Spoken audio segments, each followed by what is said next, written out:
Nah, suatu saat istriku iki pas kerja ketinggalan target produksi dan konco-koncone mbiyen sing diewangi ambek bojone iku, gak ono sing gelem ngewangi. Oh, ngene yo kon gak ngewangi yo gitu. Ekspektasi itu muncul dengan seketika. Iya. Ya kan, berharap bahwa kita akan dibantu. Enggak usah terlalu munafik ya pada waktu kita nyumbang aja, Mas. Ngasih pengamen aja. Ekspektasi sekecil apapun kon muncul bahwa semoga iki diganti oleh berkat pisan aku, ya kan? Iya. Masalahnya justru menurutku justru dimulai dari sana. Kita nggak bisa nge-manage harapan dan tidak mengkomunikasikan. Kon komunikasikan gak ning kancamu tak ewangi yo golek aku loro-loro ewang ono gitu. Yo gak Mas langsung kan. Yo wis yo. Ya lek ewangi ae kan ngono. Bayarono sik dus. Kapan iki mari?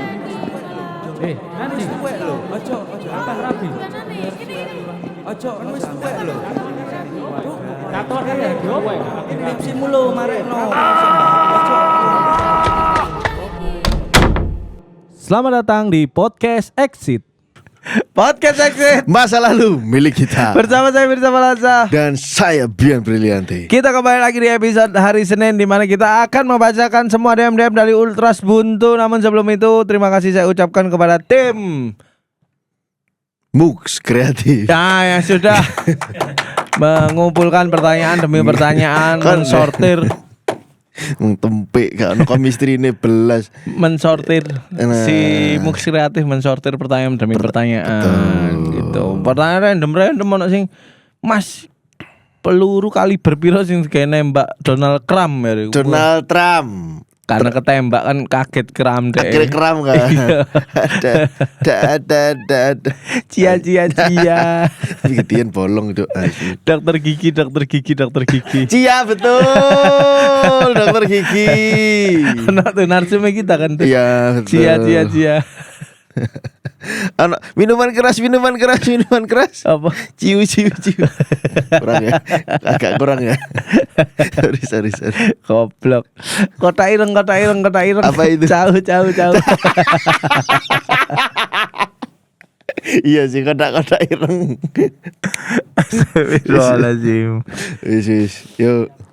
Bian, bagaimana pertanyaannya? Apakah sudah siap Bian? Langsung kano bridging. Langsung kano bridging ke bawah. Gak seneng foreplay ya berarti. Siapa? Modelanmu gak seneng foreplay. Nek di genre publik gitu gak seneng. Kan secepat istilah kebek.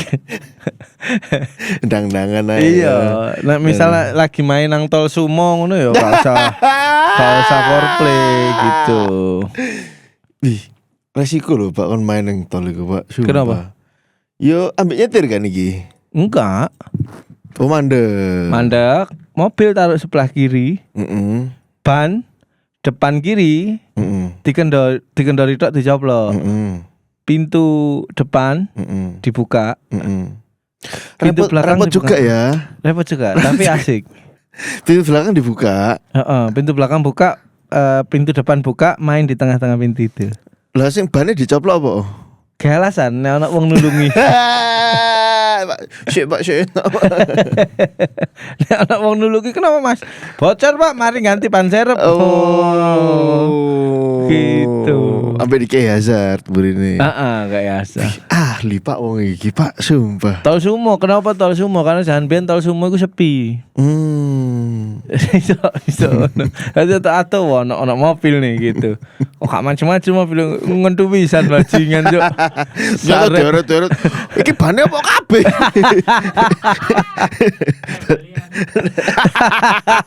Nempel liane ya teli. Nondomi iki. Tulenan dongkrak iki, Pak. Wes lah ya. Oke. Kita langsung menuju ke berarti bridgingnya apa ya? Daripada kita mengentot. Daripada kita mengentu di tol, alangkah baiknya itu adalah perilaku yang membahayakan. Betul. Lebih baik kita menuju hal yang lebih bermanfaat, yaitu membacakan DM dari Ultras Buntu. Wes, bridgingnya apik bridgingnya. Okay. Cuma kata-kata yang ngawur. Oke. Pertanyaan pertama. Oke. Pira pertanyaan iki? Ya delok waktu lah. Nek nutut 3 nek kan nutut 2. Ya pendek-pendek ya, ben iso 3 ya. Ya. Mas, aku harap cerita tentang istriku. istriku adalah seorang karyawan pabrik di bagian produksi. Dan DE duwe kepribadian sing ekstrovert. DE nek kerja di kerjaan gampang tetap kejeduk mic. DE nek kerja gampang berbaur karo konco-koncone dan sering juga membantu pekerjaane kancane sing ketinggalan target produksi. Nah, suatu saat istriku iki pas kerja ketinggalan target produksi dan konco-koncone mbiyen sing tau sing diewangi ambek bojone iku gak ono sing gelem ngewangi dan akhirnya bojoku menjadi seorang yang lebih mementingkan dirinya sendiri. Jadi oh ngene yo kan gak ngewangi yo gitu. Nah, dan akhirnya bojoku menjadi seorang yang lebih mementingkan dirinya sendiri, jarang ngewangi maneh, berubah menjadi pendiam dan konco-koncone mungkin ngeroso enek sing beda teko bojoku. Alhasil bojoku dimusuhi karo kanca-kancane dan bojoku kui juga nggak disenengi sama salah satu teman pabrik karena keekstrovertannya yang mungkin dia gampang mendapatkan teman. Nah, pertanyaanku, apakah bojoku atau keekstrovertannya yang menjadi teman-temannya banyak yang benci atau nggak suka? Pertanyaan nggak boleh dijawab, nggak boleh disebutkan. Sebenarnya aku tak mau menyikapi karena kan den cepet ben terlu pertanyaan terus. Enggak usah. Arek-arek iso nyepetno dhewe kok speed ning YouTube bisa dikali 2.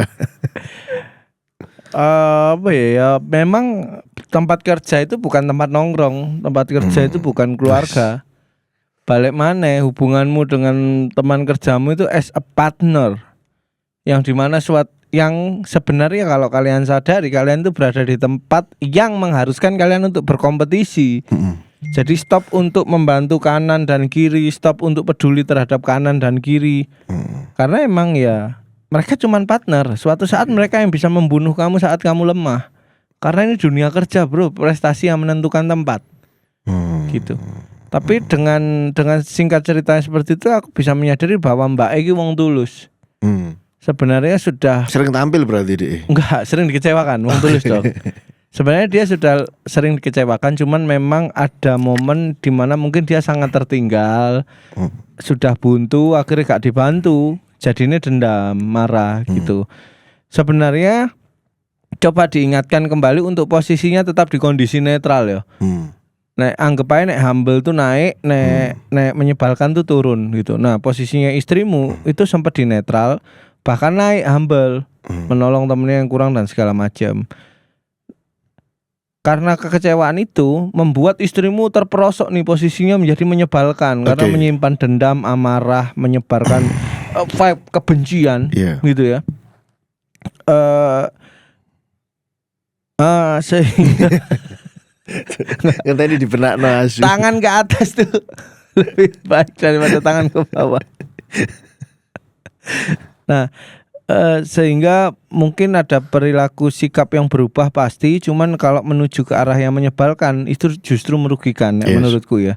Jadi gimana caranya masnya yang bertanya, masnya berarti ya, masnya ini memberikan keyakinan dan kepercayaan diri lagi kepada istrinya bahwasanya seharusnya kebaikanmu tidak akan berpengaruh terhadap respon dari orang lain. Kebaikanmu tuh gak akan berkurang ataupun bertambah dengan respon orang lain.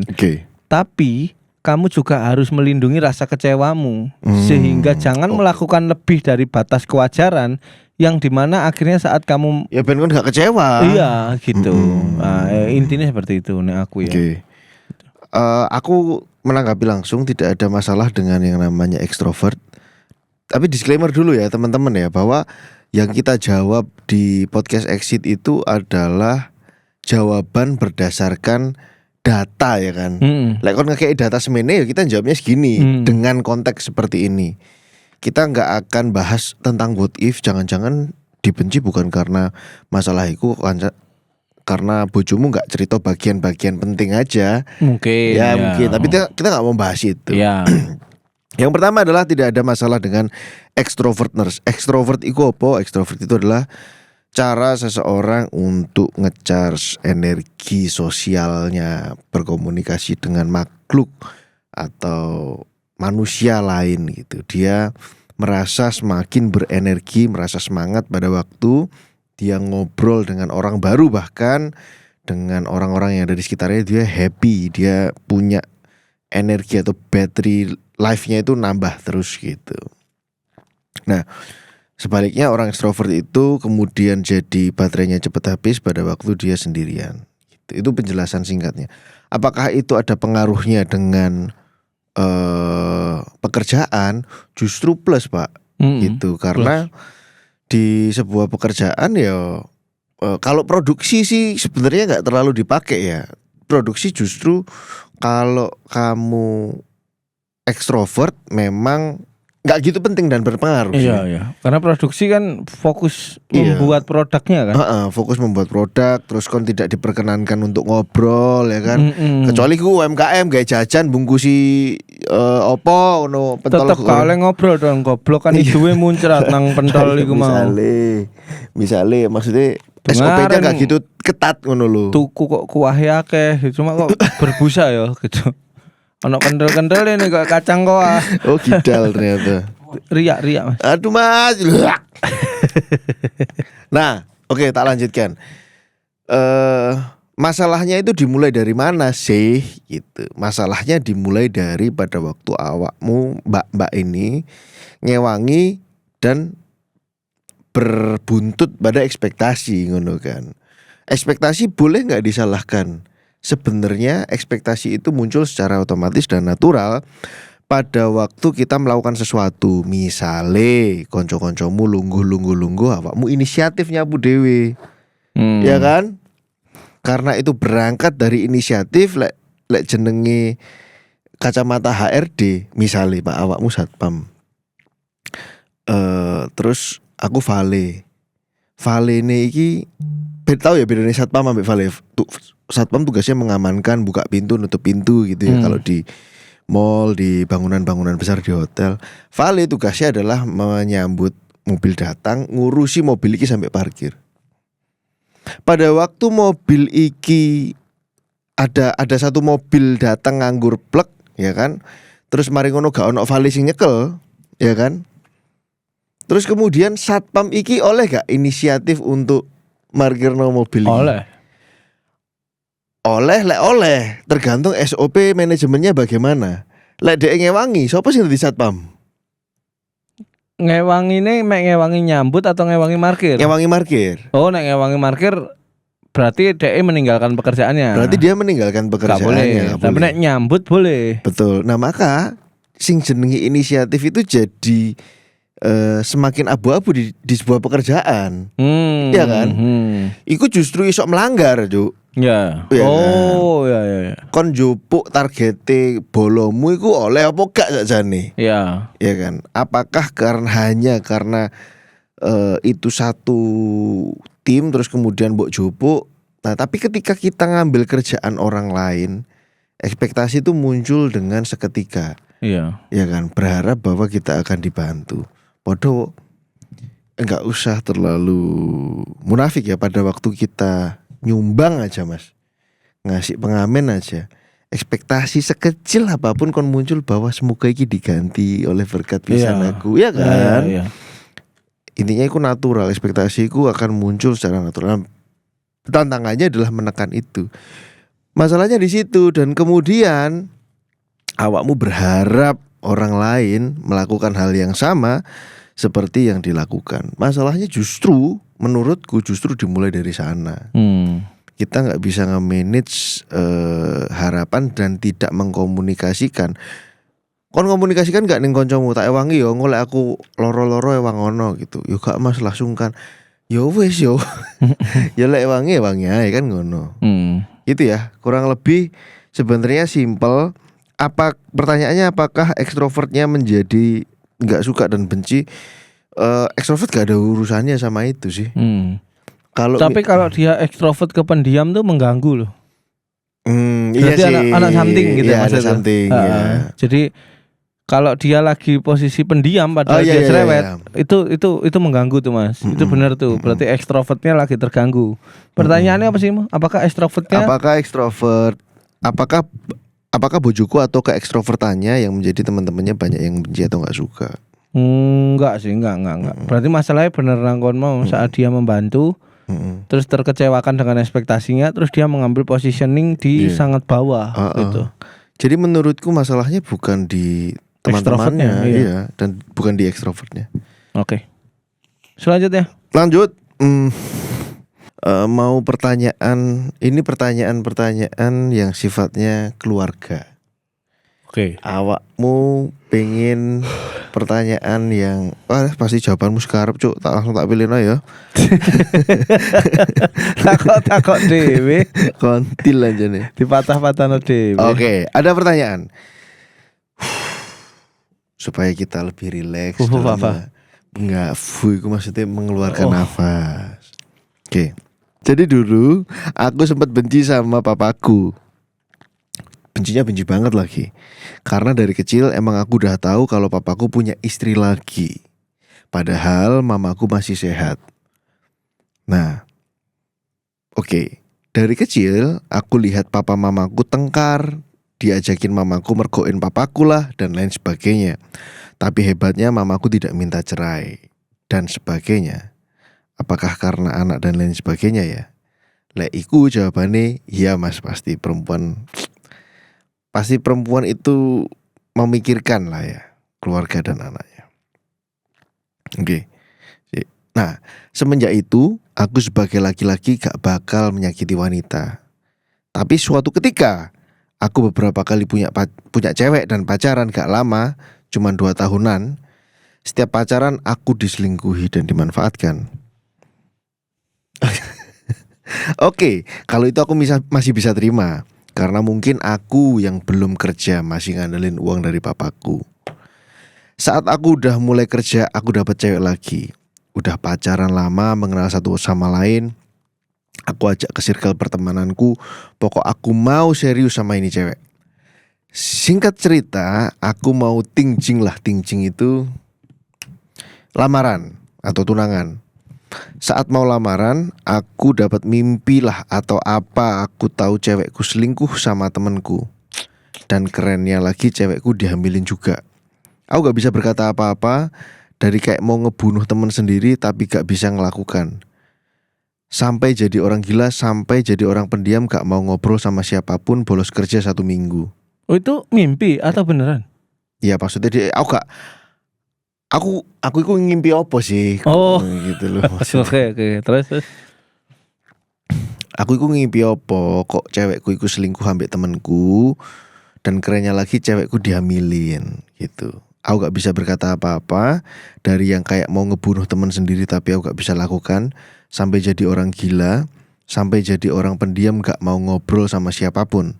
Bolos kerja 1 minggu, sampai nyalain papaku karena dia punya mama lagi, sampai makin benci sama papaku. Ini karena karmamu pak, kena ke aku bla bla bla. Gimana gak kayak gitu? Udah dihianatin cewek dan cintamu mau diajak serius, malah dihianatin temen.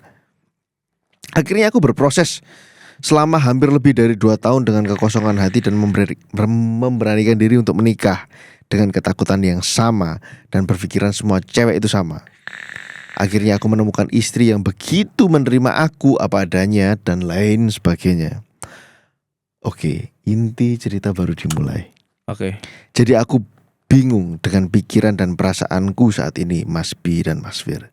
Karena dimana aku di posisi udah nikah dan komit dengan pernikahan ini, tapi di satu sisi aku suka sama teman kerjaku sendiri. Oke. Mulai dari perasaan bersalah sama istri, perasaan marah campur aduk, gak bisa ninggalin keduanya. Dan aku gak mau anakku seperti aku, lihat papa mamanya bertengkar dan lain sebagainya. Akhirnya aku jadi seperti papaku dan di posisi papaku dulu. Dan mencoba memahami rasa yang dibuat oleh semesta ini. Dengan POV-ku kenapa kok papaku dulu seperti ini. Mencoba tidak melewati jejak yang aku tahu endingnya karena papaku melakukannya. Tapi aku gak bisa. Aku kudu ya opo. Aku tahu aku salah, tapi ya opo ya. Apa karena aku masih muda, umurku 25 tahun ini. Tuh. Yes. Paham ya? Paham. Jadi dia menceritakan background keluarganya. Keluarganya gak baik-baik saja, bapaknya seperti itu. Terus kemudian ada luka batin di sana. dia menyaksikan sendiri ibunya seperti itu, ya kan? Harusnya otak empatimu juga muncul ya pada waktu kon delok penderitaan MS-mu kayak ngono dan kon melihat istrimu. Dia pernah disakiti karena tunangannya itu, tunangan apa calon tunangan itu dia milih ambek koncone dhewe. Yes. Terus yang jadi masalah adalah dia jatuh cinta sama perempuan lain selain istrinya. POV ini cowok ini menarik mas. Gitu. Kita buka-bukaan aja. Untuk sahabat buntu yang berbahagia. Asik.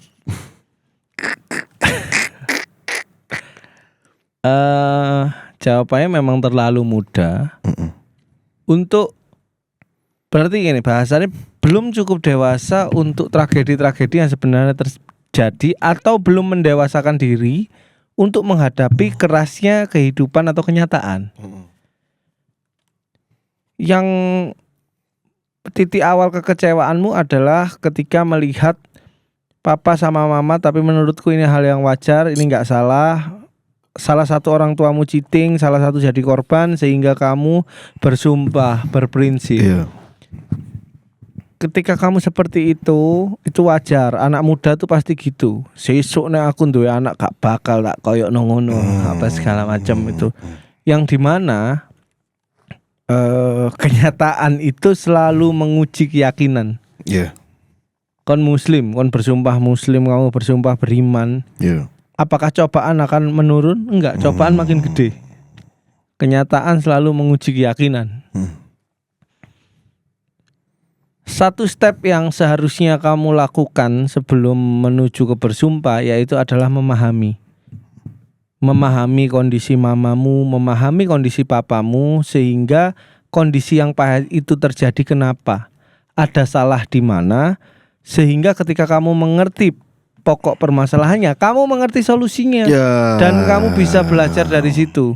Sebelum kamu berprinsip aku tidak akan menyakiti perempuan.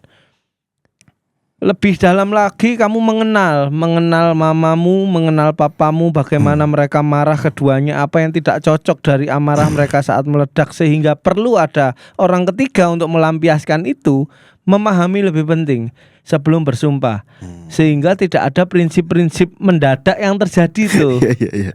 Jadi maksudnya Mas Firza itu gini mas, yang bertanya, ada banyak part yang belum selesai. Salah satunya adalah part awakmu memaknai situasi bapak duwe bojo maneh dan gak rukun sama istrinya, gitu kan.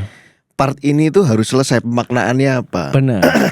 Sehingga kon baru bersumpah ngono lho, ya kan. Jangan cuman berdiri di ibu dan membenci bapak, tapi kamu juga harus berani berdiri di bapak untuk membenci ibu mungkin ya. Gitu. Karena nggak ada asap tanpa adanya api, itu benar-benar logik banget gitu.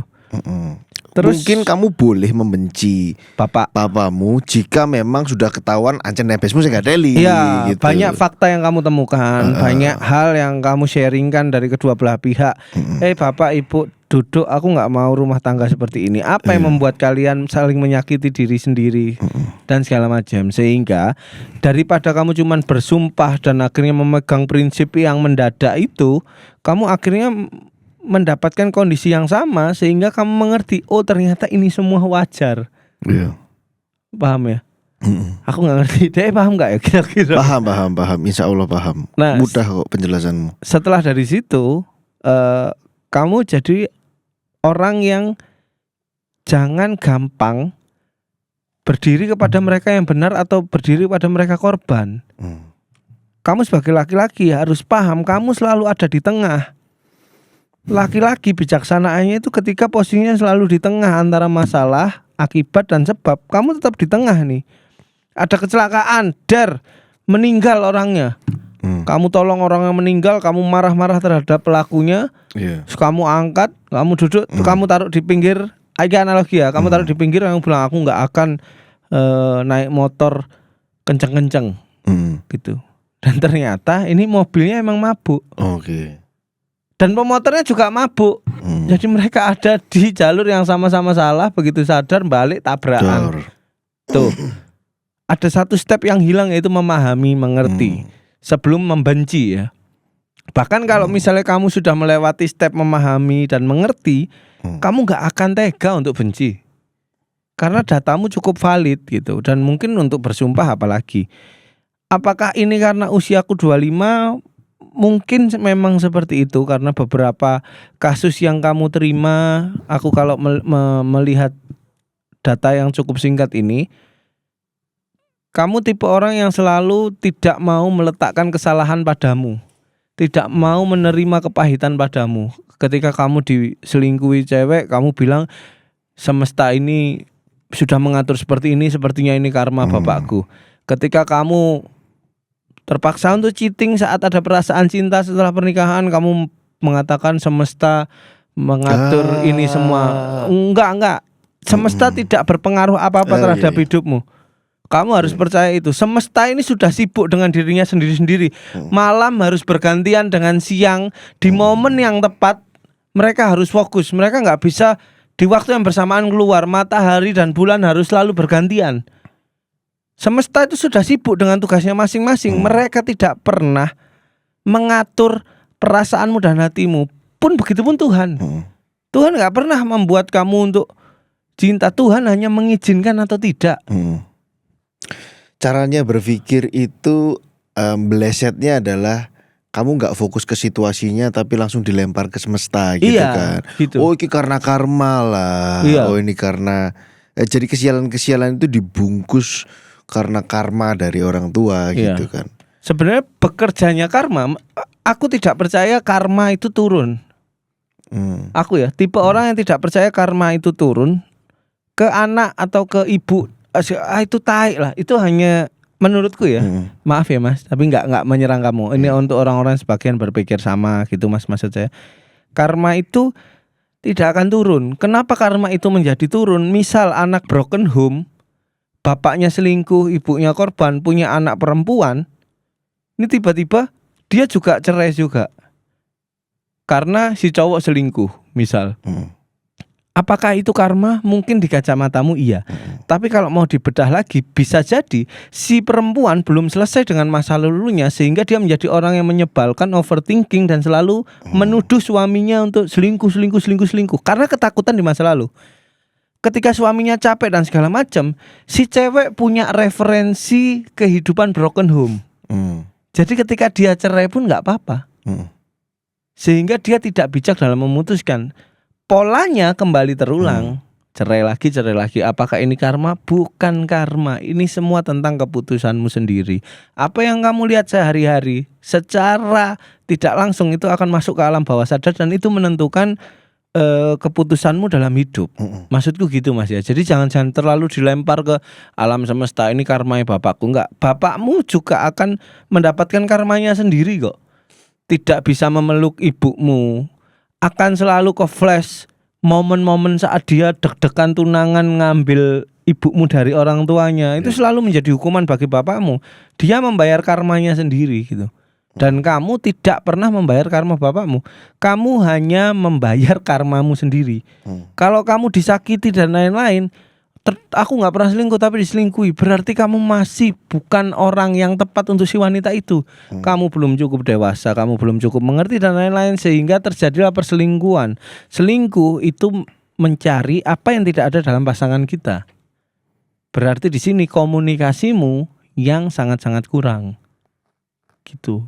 Kenapa bisa kurang? Bisa jadi karena memang komunikasi dari orang tuamu yang seperti itu. Akhirnya terjadi percekcokan karena kekurangan komunikasi.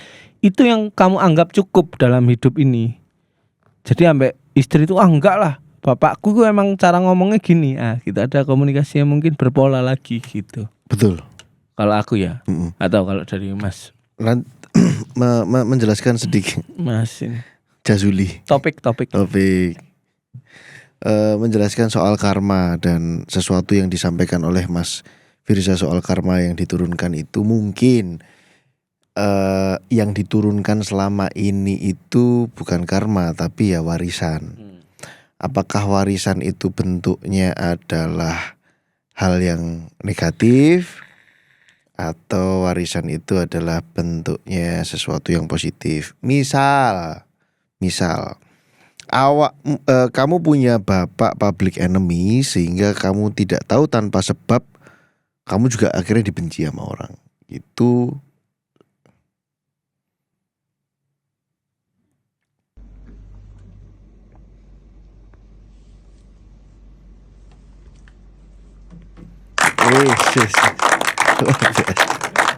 luar biasa. Biasa di luar. Biasa di luar. Gak enak awak, Biasa di luar. Gak enak awak. Biasa di luar. Lanjut. Oke, lanjut. Mas Fian, maaf dipotong. Kamu jadi dibenci. Misalnya kamu punya orang tua public enemy sehingga kamu dibenci.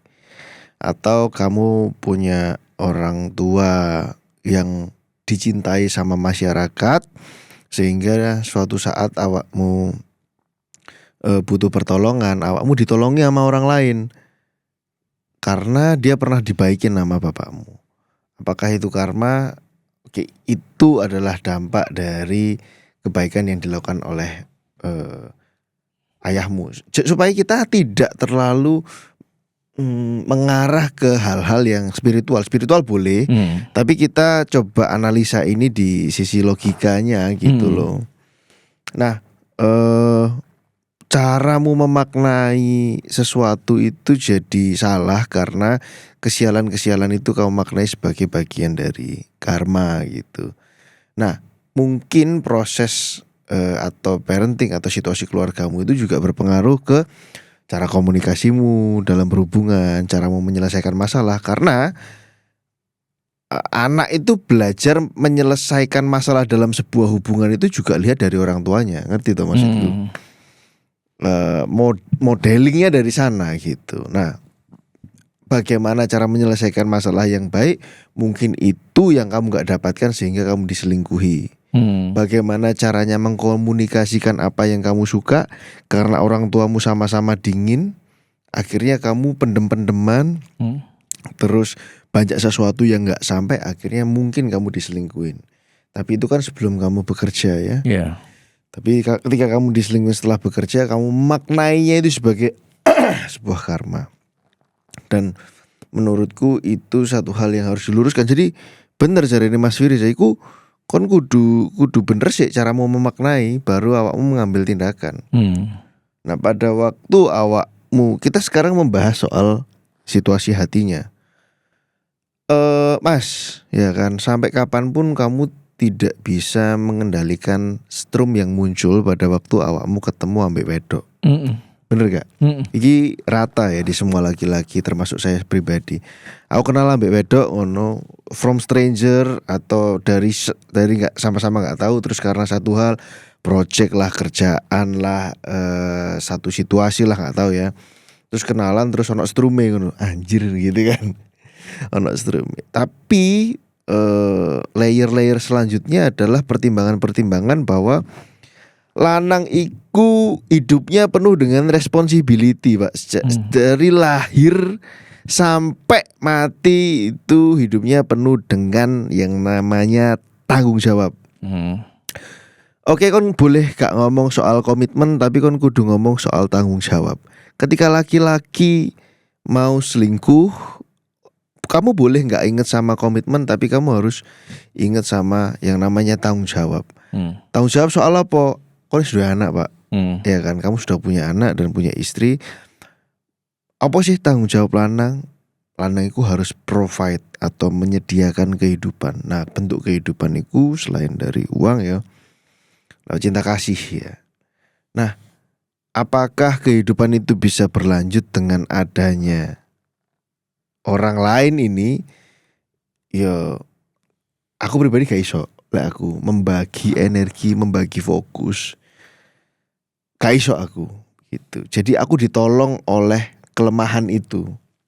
Kelemahanku yang aku gak punya energi untuk membagi pikiran selain untuk kerjaan, untuk hobi, untuk anak dan istri.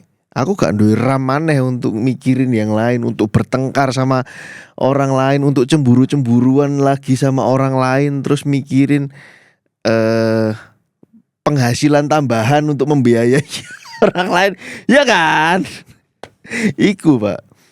Maka maksudku adalah lawan dari atau antivirus dari ini adalah berpikir secara logis. Kalau kamu suka sama Cowboy Junior, betul, maka kamu harus follow Patrick Effendi karena dia yang bikin. Nah, kalau kamu suka sama teman kerjamu, maka sing jadi masalah adalah mbok follow up cuk perasaan nih cuk. Iya. Ki gak benci ya Mas ya. Ki anggap aku ya koncomu, anggap Bian nih temenmu, kita lagi nongkrong, kita lagi sharing gitu. Apa yang kamu lakukan ini, apa yang kamu utarakan ke kita, berarti kan ada kepercayaan ya, ada trust yang kamu bagi ke kita, sehingga kita juga percaya bahwa kamu juga harus menjadi pribadi yang lebih baik gitu. Jadi yo gak terus gak ngono, kamu harus bertanggung jawab sama dirimu sendiri, ngono loh Mas ya. Jadi keputusan apapun dalam hidupmu, apapun yang terjadi dalam hidupmu, murni itu cuma ceritamu, ngono loh. Jadi gak enake iku ya dilek. Oke, ini gak enak. Jangan terus dibuang ke iki karmai bapakku, sehingga aku takutnya kamu nggak dapat pelajaran apapun dari kejadian tersebut. Sedangkan akan lebih nyaman nih ketika kamu mendapatkan hal yang buruk, menyakitkan, kamu mencoba untuk oke, ini harus tak hadapi karena ini cuman jatuh di hidupku. Apa yang terjadi sebelum ini? Apa yang terjadi jauh hari sebelum ini apa? Gitu. Sikapku seperti apa? Berarti kalau ketemu kondisi yang sama, kamu boleh bereksperimen karena ini hidupmu. Kamu mau kecewa yang sama, berarti kamu ngelakuin hal yang sama. Kalau kamu mau hasil yang berbeda, kamu melakukan di titik awal adalah hal yang berbeda. Jadi sering evaluasi gitu ya Mas ya. Jadi oleh elek pun ya iku nggonku, oleh apik pun ya iku nggonku gitu. Jangan terus nek oleh apik iki prestasiku, nek oleh elek karma gitu kok bapakku. Jangan. Aku enggak mau. Tebang pilih akhirnya kan. Tebang pilih, aku enggak mau ultras buntu ini menjadi pribadi yang pecundang, jangan. Iya. Karena aku sama Bian ini tipe yang tarung aja gitu ya. Terhadap kehancuran tuh hal yang biasa itu bagi kita ya. Iya. Bian dengan kehancuran keluarganya, aku dengan kehancuran keluargaku ya enggak. Aku punya trauma tentang itu. Mungkin bahasanya mungkin karena kita menolak jadinya trauma. Tapi nek kita percaya mungkin jadinya karma. Mungkin ya Via. Pilih-pilih kan. Nek misalnya kon tiba-tiba males kerja, sehari males kerja, males nyandak apapun karena rasa kecewa dan segala macam. Mungkin nek misalnya kon percaya karma, iki nih sing diturunno bapakku, mungkin gitu. Tapi karena kamu menyimpan dan mengklasifikasikan itu menjadi trauma, menjadi rasa sakit, sehingga menjadi ketakutan bagi kita untuk tidak bekerja lebih ekstra untuk anak istri kita, kan gitu. Nah, ini pola berpikir. Mungkin ini karena memang kamu terlalu muda di usia 25, kamu mengalami hal seperti ini. Tapi di usia 25, kamu punya platform yang kamu percayai untuk bertanya se-privacy ini. Keren, kamu bertemu exit tuh keren. Jadi tugasmu harus menyebarkan exit ini ke teman-temanmu. Aku ingin bingung ini, coba rungokno episode ini. Gitu loh. Perluaskan. Tambahin Mas. Monggo. Nek butuh tambahan, ono Maxim. Jadi kudu Mas, aku singkatnya nambahi maksudnya. Kudu sampai. Tak pikir bokong golek tambahan arek iki ya tak daftar. Tambahan ini kan penghasilan maksudnya Ancuk Maxim cuk. Sorry. Oke, polamu dalam mencari jawaban itu terlalu primitif gitu kalau boleh ngomong ya. Karena memang ya pada waktu kamu gagal dalam memaknai peristiwa pada waktu kamu mau memaknai peristiwa itu usahakan gak sendiri, usahakan cerita juga. Contoh misalnya pada waktu pada waktu manusia peradaban awal gak ngerti Pak mekanisme petir itu ya apa Pak. Moro-moro petir. Kita gak punya jawaban atas ilmu fisika yang menyebabkan petir itu terjadi. Akhirnya iki pasti ono dewa jenenge Thor ngono kan. Kok ono udan, iki ono dewa kesuburan ngono. Dewa nangis. Dewa nangis. Kenapa petir kok dewa Thor? Karena suaranya cetor gitu. Iya sih. Nek suaranya cetas dewane jenenge dewa tas. Betul. Nang Tanggulangin niku. Iya, mungkin ya.